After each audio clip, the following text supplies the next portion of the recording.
Hey everyone, just posting my usual video about week 5 learning resources and assignments.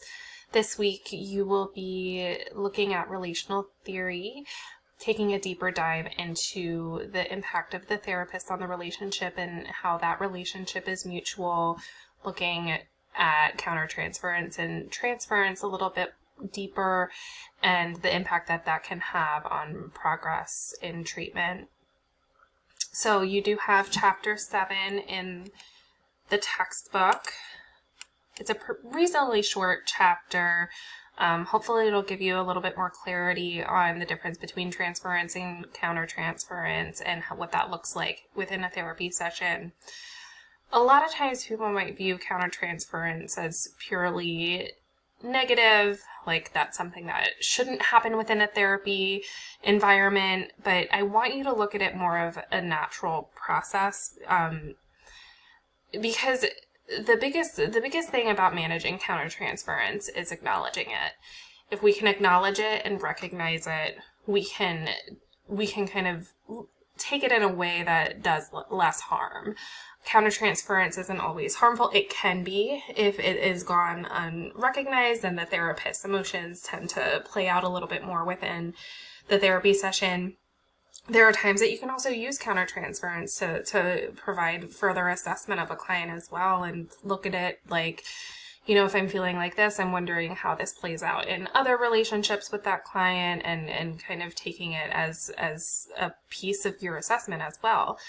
Of course, there are times that countertransference might arise based off of your own internal beliefs or experiences, and it gives you a pathway to know what you might need to process and work on, whether it be in supervision or within your own therapy.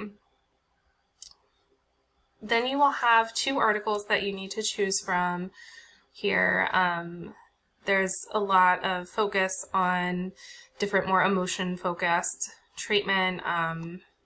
Here you see emotion and cognition in psychotherapy, emotion-focused interventions, acceptance and commitment therapy. So again, choose 2 of these articles that you might want to learn more about. And then lastly, you'll have this video. It's just an 8-minute video. Les Greenberg explaining a bit more about emotionally focused therapy, kind of how we tend to process emotions as humans and the importance of processing emotions, how our defenses might come out. Anger as a secondary emotion might be something that masks the deeper emotional state, and as a therapist, you're working on facilitating an environment where that client might be able to process their more innermost emotions. So hopefully you find it helpful. You will only have one discussion this week, but it is a group discussion, so I'm going to give a little further explanation of this assignment.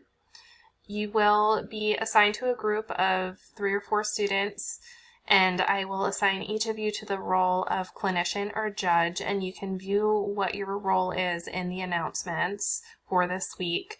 Your groups are going to be listed within announcements, but you can also find them under the people section in Canvas. So you will all be reviewing the case that is posted within the discussion. And if you are the clinician, you are going to be making your post by Thursday. And you will post a plan for treatment for the case, and you want to hit all of these bullet points here. So you're going to look at the theory from the class that might provide a thorough assessment. So you're going to describe essentially an assessment for this particular case through the use of theory. So probably looking at more psychodynamic theory. So you'd be looking at attachment theory, object relations, you'd be looking at relational theory, emotion-focused therapy. And then you're going to list out the interventions that might apply to that client based off of that assessment. So you're definitely going to want to use the same theory within the assessment and the intervention section. And then you're going to look at the specific skills used by this intervention. You will notice that there might not be very practical skills that might not come. There's not going to be a specific intervention necessarily used. Like you might not see in more manualized approaches. So you might be looking at things like empathy, you might be looking at things like enactments or process questions and things like that might be a little bit more subtle of an intervention, but it's still an intervention. And then you're going to outline just briefly the progression that you might see for the first few sessions with the client.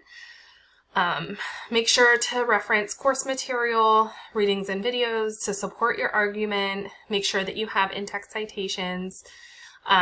You may use some aspects from future weeks in the courses. I do recognize that a lot of intervention, might come from things like CBT or DBT. And, I do want you to focus a little bit more on what we've learned already, but you can use some interventions from CBT or DBT as well.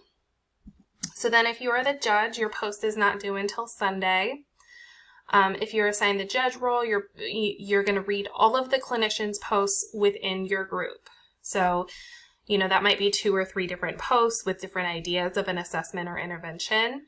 And then you're going to describe which intervention that you agree with and why. And your post must also include supporting material as to why you view that intervention as potentially the most successful for that client. As the clinician, you can feel free to respond, but you're not required to. Again, just want to reiterate, the clinician posts are due by Thursday at 11:59 p.m. and the judge posts are due by Sunday at 11:59 p.m. So each of you will only have 1 post to complete this week. I hope that clarifies it. You only have this discussion this week. As usual, if you have any questions, you can feel free to reach out to me in Canvas.